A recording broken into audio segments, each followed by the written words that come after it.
लेकिन कारपोरेशन क्यों काम करना नहीं चाह रही, इसका जवाब कारपोरेशन को देना चाहिए। 8 दिन का टाइम ये रोड और रास्ते बनाने के लिए, गड्ढे बंद करने के लिए मजलिस इत्तेहादुल मुस्लिमीन की तरफ से दिया जा रहा है। क्यों, तो ये सारी बात हमने खासदार इम्तियाज जलील साहब को बताई है, हमारे गढ़ नेता अली जनाब नासिर सिद्दीकी साहब को बताइए, जिला अध्यक्ष हमारे समीर साजिद बिल्डर साहब को दिखाइए, हमारा सिटी प्रेसिडेंट शारिक नक्शबंदी साहब को बताइए। एक बहुत बड़ा आंदोलन हम इसके अंदर खड़े करने जा रहे हैं कि म्यूनसिपल कमिश्नर जो है इस वक्त कोविड की आड़ के अंदर पूरे शहर का सत्यानाश करके रखे उन्होंने, कोई काम को काम करने की जरूरत नहीं है। और जब मैं संबंधित इंजीनियर के पास में जाता हूँ तो संबंधित इंजीनियर साफ तौर पर कहते हैं कि कोई एस्टिमेट हमको नहीं भेजना बोल के कहा है कमिश्नर साहब ने। कहते हैं और कमिश्नर साहब से मिले तो 1.5 साल से एक ही ढोल बजा रहे, बस कारपोरेशन के पास पैसे नहीं है, कारपोरेशन के पास पैसे नहीं है। तो लोग आपका ये कौन सा ढोल पीट रहा है, आप कौन सी खवाली गा रहे, लोग ये सुनने को तैयार नहीं है। आपको रास्ते बनाना पड़ेगा, आपको गड्ढे बंद करना पड़ेगा, नए रास्ते बनाना पड़ेगा और इसकी इंक्वायरी करना पड़ेगा कि 250 करोड़ रुपए के काम आने के बाद में व्हाइट टापी के अंदर ये रास्ते थे तो ये काम क्यों नहीं हुआ। ये बात एमआईएम पूरी तरीके से उठाएंगी और एमआईएम जब तक ये रास्ते नहीं बन जाते, जब तक गड्ढे बंद नहीं हो जाते, हम बहुत बड़े से बड़ा आंदोलन छेड़ेंगे इसके अंदर। तमाम शहर औरंगाबाद को ये बात बताना बहुत ज़रूरी है कि म्यूनसिपल कॉरपोरेशन आज 1.5 सालों से पूरी तरीके से शहर में विकास के कामों को रोककर पूरी तरीके से सो रहा है। इसकी सबसे अहम बात यह है कि महाराष्ट्र शासन ने 100 करोड़ रुपए सबसे पहले वाइट टैपिंग रोड बनाने के लिए शहर को भेजा। उसके अंदर कुछ ऐसी फ़िरकापरस्त ताकतें कॉरपोरेशन के अंदर मौजूद थी कि जिन्होंने सिर्फ अपने क्षेत्र का विकास करे, जहाँ रोड बनाने की ज़रूरत भी नहीं थी, ऐसे रोडों को उन्होंने उसके अंदर उसका समावेश कर लिया, उसके अंदर उसकी भागीदारी कर लिया और वो रोडों का पहले टेंडर निकाल दिए। उसके बाद में खासदार हमारे इम्तियाज़ जलील साहब ने जब यहाँ पर फडणवीस साहब का प्रोग्राम हुआ था टीवी सेंटर के ऊपर, जब मांगनी करी थी कि 100 करोड़ के रोड बनाने के लिए जो आपने पैसे भेजा है वो पैसा पूरी तरीके से शहर को कम पड़ रहा है और शहर के रोड बहुत टूटे हुए हैं, इसलिए और पैसे की ज़रूरत है। उसी प्रोग्राम के अंदर माननीय मुख्यमंत्री, तत्कालीन मुख्यमंत्री ने, फडणवीस साहब ने वहाँ पर घोषणा की थी कि मैं 150 करोड़ रुपए और इस शहर के अंदर रोड बनाने के लिए भेज रहा हूँ। लेकिन हो रहा क्या था कि फडणवीस साहब ने, मुख्यमंत्री साहब ने पैसा भेजा, पहले 100 करोड़ रुपए भेजा, उसके बाद में 150 करोड़ रुपए भेजा। 250 करोड़ रुपए के रोड शहर में बनने के बाद मैं ख़ास तौर से कहूँगा कि वो कौन से प्लानिंग वाले अभियंता थे, वो कौन से प्लानिंग शहर का 250 करोड़ की रोड बनाने वाले अधिकारी थे, इनके ऊपर सबसे पहले कार्रवाई होनी चाहिए। क्यों, तो ख़ास बात इसकी सबसे अहम यह है कि इन अधिकारियों की मानसिकता इतनी छोटी और इतनी बुद्धि इतनी छोटी है कि उन्होंने ख़ास तौर से मुस्लिम बहुल इलाके, ख़ास तौर से माइनॉरिटीज़ के जितने इलाके, माइनॉरिटीज़ अल्पसंख्यक बहुल जितने इलाके हैं उनको इस रोडों से वंचित रखा और वाइट टैपिंग के वो रोडों को इसने इसके अंदर समावेश नहीं किया।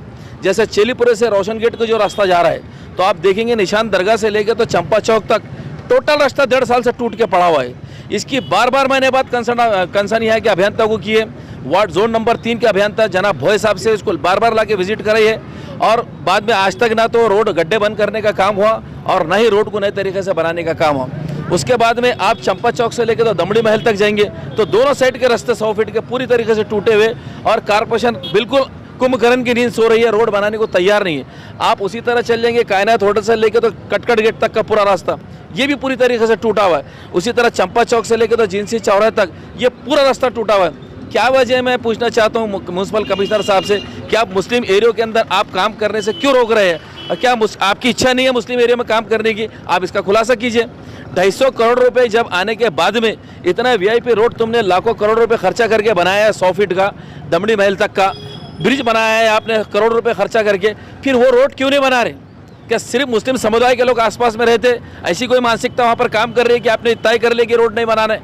तो ये सारी बातें अवाम जनता के सामने लाना बहुत ज़रूरी थी कि आप देखेंगे कि तमाम जितने वाहतूक धारक है, जितने भी गाड़ियाँ धारक है, जो लोग ये रास्ते का इस्तेमाल कर रहे हैं, लोग इससे बेजार आ चुके हैं और कमिश्नर साहब को सुनने को तैयार नहीं। मैंने हमारे रोड के जो कार्यकारी अभियंता है जनाब फड़ साहब, इनसे 10 बार जाके बात करा, उसी के साथ भोए साहब से बात करा, जितने जे इंजीनियर हैं उनसे बात करा, लेकिन कारपोरेशन क्यों काम करना नहीं चाह रही, इसका जवाब कारपोरेशन को देना चाहिए। 8 दिन का टाइम ये रोड और रास्ते बनाने के लिए, गड्ढे बंद करने के लिए मजलिस इत्तेहादुल मुस्लिमीन की तरफ से दिया जा रहा है। क्यों, तो ये सारी बात हमने खासदार इम्तियाज जलील साहब को बताई है, हमारे गढ़ नेता अली जनाब नासिर सिद्दीकी साहब को बताइए, जिला अध्यक्ष हमारे समीर साजिद बिल्डर साहब को दिखाइए, हमारा सिटी प्रेसिडेंट शारिक नक्शबंदी साहब को बताइए। एक बहुत बड़ा आंदोलन हम इसके अंदर खड़े करने जा रहे हैं कि म्यूनसिपल कमिश्नर जो है इस वक्त कोविड की आड़ के अंदर पूरे शहर का सत्यानाश करके रखे उन्होंने, कोई काम को काम करने की ज़रूरत नहीं है। और जब मैं संबंधित इंजीनियर के पास में जाता हूँ तो संबंधित इंजीनियर साफ तौर पे कहते हैं कि कोई एस्टिमेट हमको नहीं भेजना बोल के कहा है कमिश्नर साहब ने। कहते हैं और कमिश्नर साहब से मिले तो 1.5 साल से एक ही ढोल बजा रहे, बस कारपोरेशन के पास पैसे नहीं है, कारपोरेशन के पास पैसे नहीं है। तो लोग आपका ये कौन सा ढोल पीट रहा है, आप कौन सी खवाली गा रहे, लोग ये सुनने को तैयार नहीं है। आपको रास्ते बनाना पड़ेगा, आपको गड्ढे बंद करना पड़ेगा, नए रास्ते बनाना पड़ेगा और इसकी इंक्वायरी करना पड़ेगा कि 250 करोड़ रुपए के काम आने के बाद में व्हाइट टॉपिक के अंदर ये रास्ते थे तो ये काम क्यों नहीं हुआ। ये बात एमआईएम पूरी तरीके से उठाएंगी और एमआईएम जब तक ये रास्ते नहीं बन जाते, जब तक गड्ढे बंद नहीं हो जाते, हम बहुत बड़े से बड़ा आंदोलन छेड़ेंगे इसके अंदर। क्यों तो आपकी मानसिकता हमको खुल के दिख के आ गई कि 250 करोड़ रुपए शासन ने भेजने के बाद यहाँ पर कुछ भेदभाव करने वाले, कुछ पक्षपात करने वाले ऐसे अभियंता और ऐसे अधिकारी बैठे कि आप मुस्लिम समाज के एरिया के अंदर कोई तरक्की के काम नहीं करना चाह रहे। कई दिनों से आपने पूरे बजट फेल कर दिए, आपने पूरे बजट रिजेक्ट कर दिए। 2019 और 20 का जो बजट था, जितनी फाइलें, ड्रेनेज की फाइल, रोड की फाइल, जितने फाइलें थे, आपने जितने भी टेंडर थे आपने उसको कैंसिल कर दिए। आपने जितने भी वर्क डन के कापियाँ, जिसके वर्क ऑर्डर निकलना थे, आपने तमाम वो काम रद्द कर दिए। तो आप क्या संदेश देना चाह रहे हैं शहर को?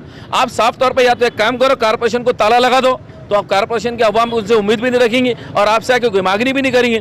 तो इसलिए खास तौर से मैं म्यूनसिपल कमिश्नर साहब से, डिविजनल कमिश्नर साहब से और कलेक्टर साहब से बात कर रहा हूँ कि महामारी की आड़ लेके जो यहाँ पर वंचित रखा गया मुस्लिम एरिया को और पूरी तरीके से सत्यानाश करके रख दिया मुस्लिम जो एरिया के मैंने नाम बताया, निशान से लेके चंपा चौक तक, चंपा चौक से लेके तो दमड़ी महल तक, दमड़ी महल से लेके जिनसी चौराहे तक और उसी तरह जमात इस्लामी के ऑफिस से लेके तो कटकट गेट तक, इन रास्तों को बनाना बहुत ज़रूरी है। आप अगर कुंभकर्ण की नींद सो जाएंगे तो हम आपको सोने नहीं देने वाले। हमारी गूंज इतनी ऊंची रहेंगी कि आपको कुंभकर्ण की नींद से जाग के रास्तों को बनाना पड़ेगा। तो एमआईएम बहुत बड़ा आंदोलन इसके अंदर खड़े कर देंगे 8 दिन के बाद, अगर आपने इन कामों को जल्दी से करने की कोशिश नहीं की। इसलिए खास तौर से हमारी विनती है कि म्यूनसिपल कमिश्नर साहब ने आना चाहिए, यहाँ का विजिट करना चाहिए। 25 बार गए रास्तों से, हो सब कुछ देख रहे लेकिन अनजान बने हुए। एग्जीक्यूटिव इंजीनियर अनजान बना हुआ रोड का, फड़ साहब, उसी के साथ साथ भोए साहब एक ही काम बजा रहे हो कि भाई मैं वहाँ जाता हूँ, मैं फाइल भेजता हूँ, मेरे को स्ट्रिक्टली बोले फाइला भेजना नहीं, ड्रेनेज की फाइल भेजना नहीं, अंदरूनी रोड के काम करने की फाइल भेजना नहीं, गड्ढे बंद करने की फाइल भेजना नहीं, रोड बनाने के नहीं भेजना। तो फिर मैं कह रहा हूँ कि ये लोग तनख्वाह काहे की ले रहे? अगर आप लोग मुस्लिम एरिया के अंदर रोड नहीं बना सकते, अगर आप सुविधा नहीं दे सकते, आप टैक्स तो पूरा दे रहे, जो जनरल बॉडी मीटिंग ने जैसे जैसे ठहराव पास किए उसके हिसाब से आप टैक्स ले रहे हैं। लाइन लगा के लोगों ने टैक्स भरा है जोन नंबर 3 के अंदर, उसके बाद आप ये रोड बना 1.5 साल से परेशान करके रखे, 1.5 साल से सुनने को तैयार नहीं है। कमिश्नर साहब जब से आए हैं, अभी तत्कालीन जो कमिश्नर है, ये जब से आया शहर का पूरा सत्यानाश हुआ है, मैं साफ तौर पर कर रहा हूँ। तो इनको नींद से जागना पड़ेगा और मुस्लिम एरिया के अंदर विकास के पूरे काम करना पड़ेगा, नहीं तो एमआईएम बहुत बड़ा आंदोलन छेड़ने वाली है। उसके लिए कारपोरेशन के प्रशासन को तैयार रहना पड़ेगा। इस एरिया के नगर सेवक रह चुके हैं, तो तब आपने ये आवाज़ क्यों नहीं उठाई थी? देखिए, ऐसा लग रहा है कि अभी आने वाले महानगर पालिका के इलेक्शन होने वाले हैं, पब्लिक का ये कहना है कि जैसे ही इलेक्शन आते हैं भावी नगर सेवक, माजी नगर सेवक मैदान में उतर जाते हैं। कहीं ये आने वाले इलेक्शन को लेकर तो नहीं आपकी तैयारी हो? देखिए साहब, जिनका काम है राजनीति करना वो अपनी राजनीति करेंगे, हमारा काम है लोगों के हितों की आवाज़ को उठाना, वो हम उठाते आए हैं। आज मैं आपको एक बात बताता हूँ, 1972 के प्लांट के अंदर, डेवलपमेंट प्लांट में दमड़ी महल के पास का रास्ता था, जब तो कोई इलेक्शन नहीं था 2016 और 17 में। यही एमआईएम के हम लोग हैं, हम ही लोगों ने, जिसके अंदर हमारे नासिर सिद्दीकी साहब है, हमारे ज़मीर खादरी साहब है, उसी तरह हमारे फेरोज़ खान साहब है, हम ही ने वहाँ पर जितनी गुंडागर्दी, जितनी दादागिरी वहाँ पर चढ़ी थी, गाजीबाना कब्जे करके बैठे थे सरकारी ज़मीन के ऊपर, हमने उस रास्ते को निकाला। और उस दिन से लेके आज तक मैं आपको बता रहा हूँ कि हम हाथ पे रख के नहीं बैठे। 10 बार 2017, 2018, 2019 और आज की डेट तक मैं पूरा रिकॉर्ड आपको देता हूँ कि कितनी बार हमने आवाज़ हाउस के अंदर उठाई, कितनी बार। खास मैं बात करते बता दूँ आपको कि चंपा चौक से लेकर तो दमड़ी महल तक का 1.5 करोड़ रुपए का काम बोकोरिया साहब ने सेंक्शन कर चुके हैं व्हाइट टॉपिंग का, लेकिन एक कमिश्नर साहब आने के बाद रिजेक्ट कर डाले, अब वो काम को कैंसिल कर डाले। मैं पूरी जिम्मेदारी से बोल रहा हूँ कि बोकोरिया साहब ने, मैंने जब ये बात को रखा था सामने, जैसा आपने सवाल करे कि हम सो नहीं रहे थे, 2017 और 18 के अंदर मैंने ये काम को मंजूर कराया था। 1.5 करोड़ रुपए का काम उन्होंने मंजूर करके दिया था, उसके टेंडर पे भी लग चुके थे, लेकिन जनाब हमारे कमिश्नर साहब आए और इन्होंने आते उस काम को कैंसिल कर दिया। तो बताओ, आप शासन के पैसों में काम नहीं करना चाहते, आप कारपोरेशन में जो टेंडर पास है तो उसको कैंसिल कर देना चाह रहे। तो मैं आपको पूरी जिम्मेदारी से कह रहा हूँ कि हम आग बंद करके नहीं सोए, हमने अपनी पूरी जिम्मेदारी से, अगर हम जिम्मेदार नहीं होते तो 1.5 करोड़ का काम मंजूर नहीं होता था। और आज भी हम जागे हुए, हम बता रहे हैं 100 करोड़ के काम कैसे आए, 150 करोड़ के काम कैसे आए। और जो लोगों की आप बात करें, इलेक्शन देख के अगर जो हवा बदलते तो वो नए नए चिलगोजों का काम है कि क्या काम तुम्हारा और नाम हमारा, ये धंधे हम नहीं करते। हमने शहर में बड़े से बड़े काम करे और इलेक्शन हमारे लिए इतना मायने नहीं रखता, लोगों की सुविधा हमारे लिए मायने रखती है और वो प्रश्नों को हम उठाते रहेंगे।